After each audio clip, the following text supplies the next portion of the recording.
Okay, so I've got 9 minutes, I think, of photos to share and to kind of just reflect and celebrate really on what I really can't believe is 25 years since we first moved to Chickenshack.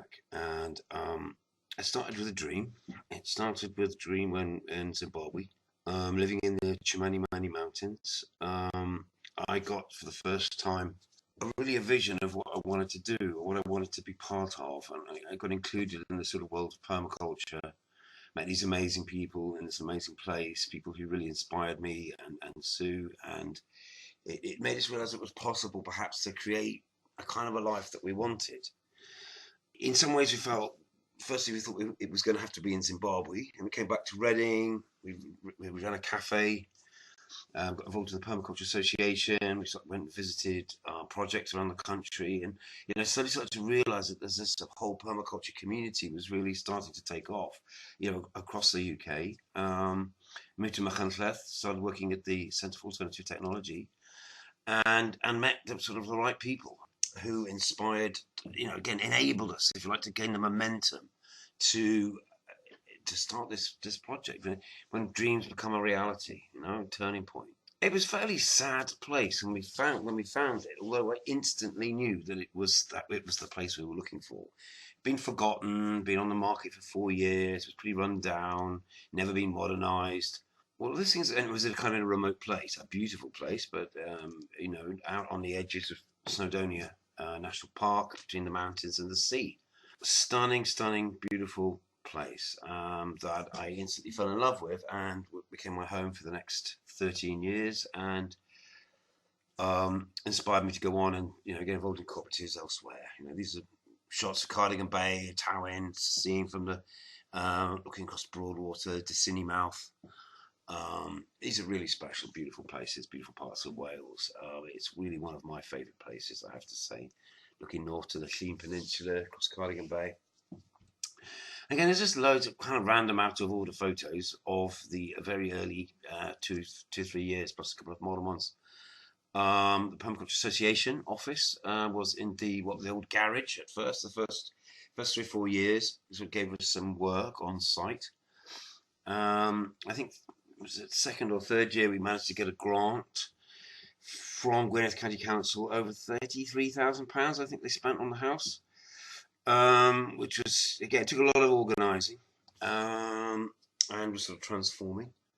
Meanwhile, old friends came and helped on the gardens. We held a series of permaculture courses run by Mike Feingold, which again brought energy, creativity onto the site. The place had never been modernised. It was cold and damp, and to be honest, the first 2-3 years, we were young and enthusiastic and all of that, but otherwise it was pretty tough. I remember it being very, very cold, and it took quite a while to get things in order so we could actually start taking control of the place. So it really not being loved, or it being kind of cheaply done up, but it never been really looked after or modernised or anything until. It took a few years of us being there to do it. Some of these shots, we had many parties, really great celebrations, work days, courses. We realised that being in a sort of relatively remote place, we had to create lots of reasons for people to want to come there, to really bring it to life. Even though there was 8 of us there, we slowly started to get jobs and get busy with other things, other areas of life started to take over. But bit by bit, we started working around, resolving the things that needed fixing, of which there was a numerous amounts of them. But it was like a bit by bit, slow unfolding, and at the same time, sort of entering into this huge, kind of vast, slightly intimidating, really, W Valley community. All these people who seem to know each other so well and work together for so long. We were kind of fresh-faced and turning up from elsewhere. It took a little while to settle in, but it sort of very quickly became something very, very special, and we knew it was special from the word go. I say it wasn't always easy; it had many challenges, but created a chance to really flourish and to learn, and learn so many things. Really, I was kind of 10 years into it.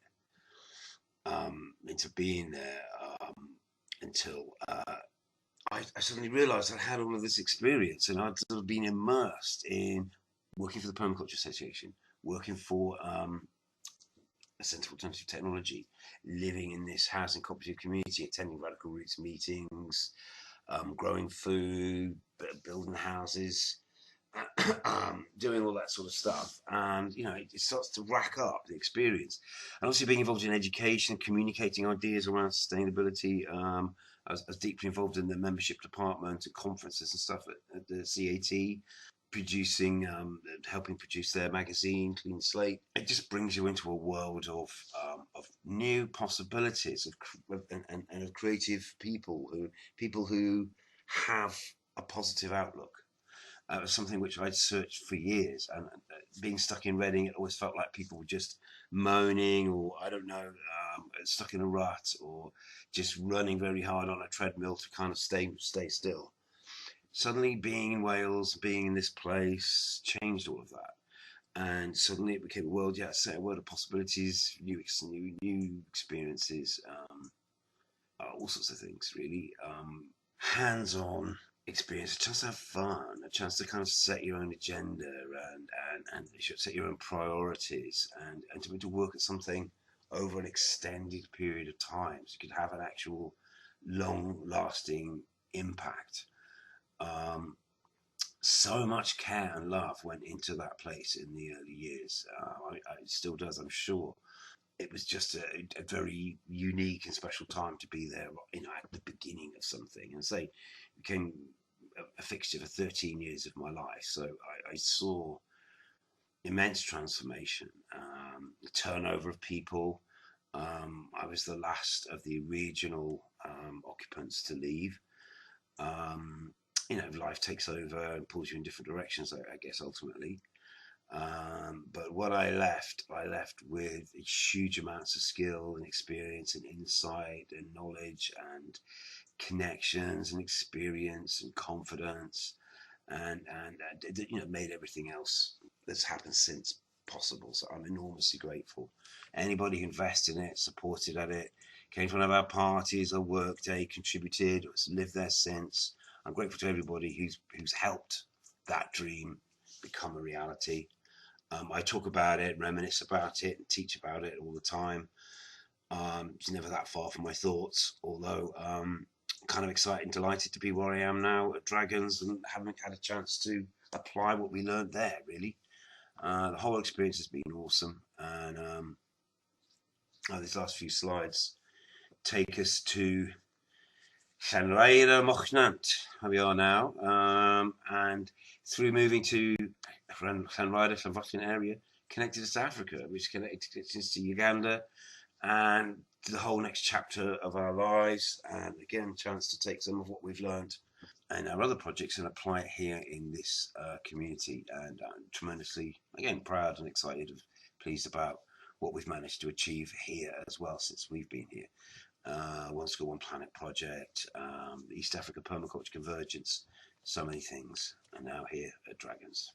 Thanks for listening to this and allowing me a little chance to reminisce about what has been a very significant part of my journey, and I hope serves an inspiration to others. And housing cooperative movement has never been really more relevant than it is now, and I think permaculture also is really the only way we have